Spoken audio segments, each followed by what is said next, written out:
this song, huh? Well, I go to work on this chicken parmigiana hero with extra cheese and extra salt. And hello and what is up, friends? My name is Alex and I want to welcome you to another episode of Grass in Class. And today I'm going to be updating my cloning / early veg light. After almost a year of using this XS2000 by ViparSpectra in some of the most rigorous conditions, the only part where I could see a little bit of rust will be on the actual clip that holds onto the light. And as for the actual light itself, it's still brand new, like it just came out of the box yesterday. So if this new version of the XS1500 is built with the same materials, it's definitely built to last. And for those of you that have seen my cloning videos, you definitely know what I'm talking about. If not, I would suggest taking a look at these videos up here if you would like to see some of the results.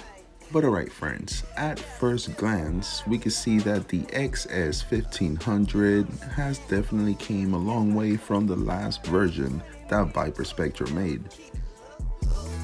And right away, the first big difference that stands out from the previous model is that the two boards of LEDs on the outside of the light are covered by a convex lens, while the LED strip in the middle of the light just has a protective glass over it.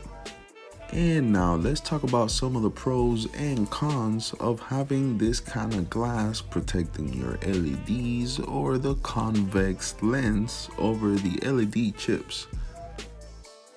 When it comes to the convex lens over the LED, this has been done in the past in order to get a bigger footprint by casting more light to the sides.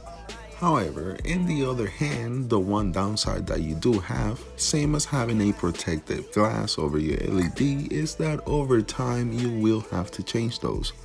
But expect at least 10 seasons from start to finish before you have to. And when it comes to the dimmer, I personally like the more precise dimmer in the older version of the XS series. It definitely gives you more control over the dimming capability, but it's not a deal breaker, at least not for me. But what do you guys think? Let me know down in the comments below. And the new version does come with a remote switch just in case you want to Dixie chain these lights. And definitely one of the things that gets overlooked in this kind of industry is the hanging brackets. If you remember at the beginning of the video, the old brackets that came with the older version of the XS series, those will definitely develop a little bit of rust if you use them for cloning or are around a lot of humidity. However, I don't expect these new brackets to develop any rust.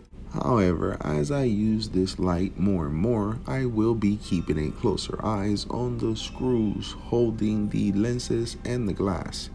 And speaking of glass, in my opinion, I'd rather have some kind of protection so that way I don't damage the LEDs as I've done in the past.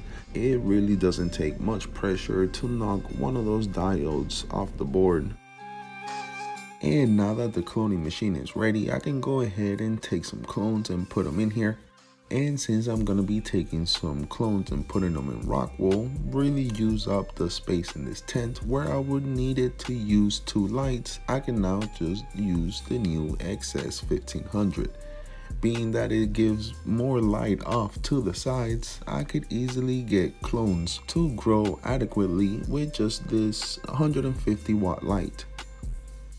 And if you would like to see what strains I'm going to be hunting for next, don't forget to hit that subscribe button and be sure to check out the description if you want any product links or any discount codes if you would like to support the channel. But alright friends, as always, I'm not going to take any more of your time because I want you to watch the rest of my videos. So until next time, this is Grass in Class signing out. Peace. We got a call for 911. Oh shit! Oh, 911. oh shit! 911. Oh shit! Nigga, I was fucking take off, bro. Woo! You see how I turned around, ready to get up? This nigga.